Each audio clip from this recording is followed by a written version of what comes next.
Bueno, vamos a continuar con esta presentación sobre estructura organizacional y para pasar al concepto siguiente, que es el de mecanismos de coordinación, vamos a trabajar con el ejemplo que nos ofrece Mintzberg.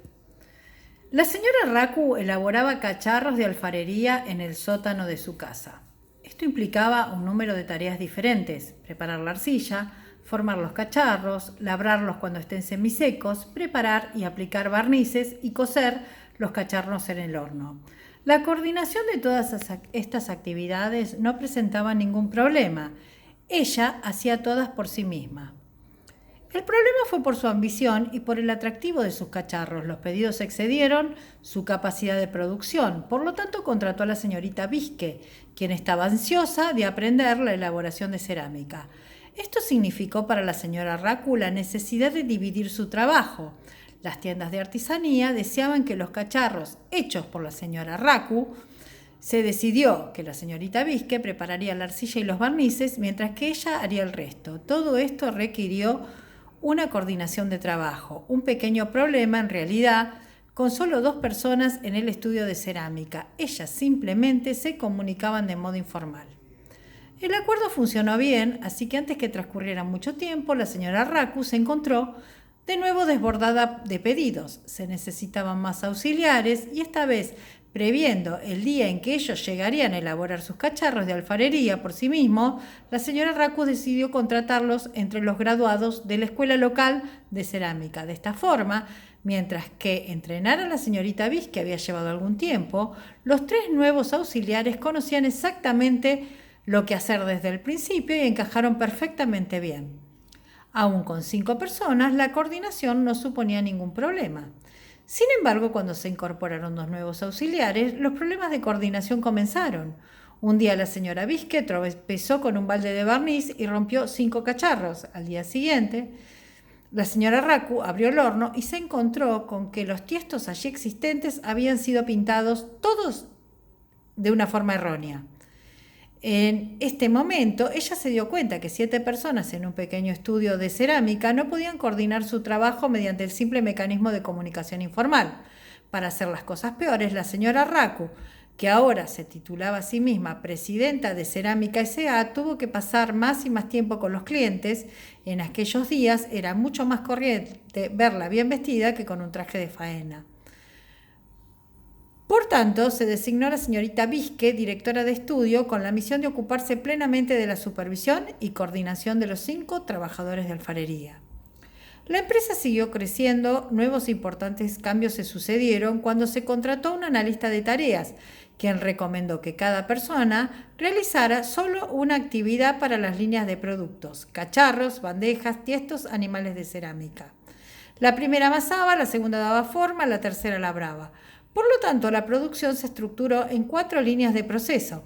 Cada persona seguía un conjunto de instrucciones normalizadas, diseñadas por anticipado, para asegurar la coordinación de su trabajo.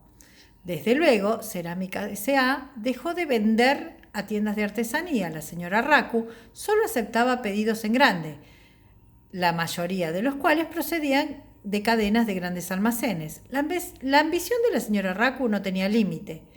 Y cuando tuvo la oportunidad de diversificar, así lo hizo. Primero azulejos de cerámica, después saneamiento para el baño y finalmente ladrillos corrientes. La empresa se subdividió en 3 divisiones: productos de consumo, edificación e industriales.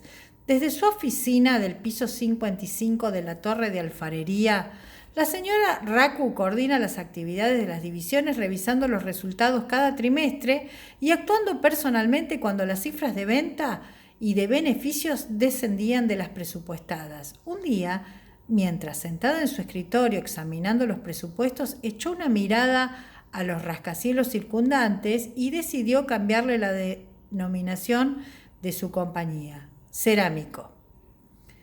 El ejemplo desde ya que da para mucho, pero vamos a trabajar sobre mecanismos de coordinación. El primer mecanismo que nosotros vamos a reconocer es el mecanismo de adaptación mutua. La coordinación de trabajo se logra a través de la simple comunicación informal. Esto es lo que utilizan las organizaciones sencillas, por ejemplo, 2 personas en el taller de cerámica. El segundo mecanismo de coordinación, un tema que es importante porque en base al mecanismo de coordinación después vamos a ver que vamos a encontrar distintas formas estructurales. Entonces les decía, el segundo mecanismo de coordinación que nosotros podemos identificar acá es el de supervisión directa. Una persona es responsable por la tarea de las demás, dándole instrucciones y supervisando su tarea.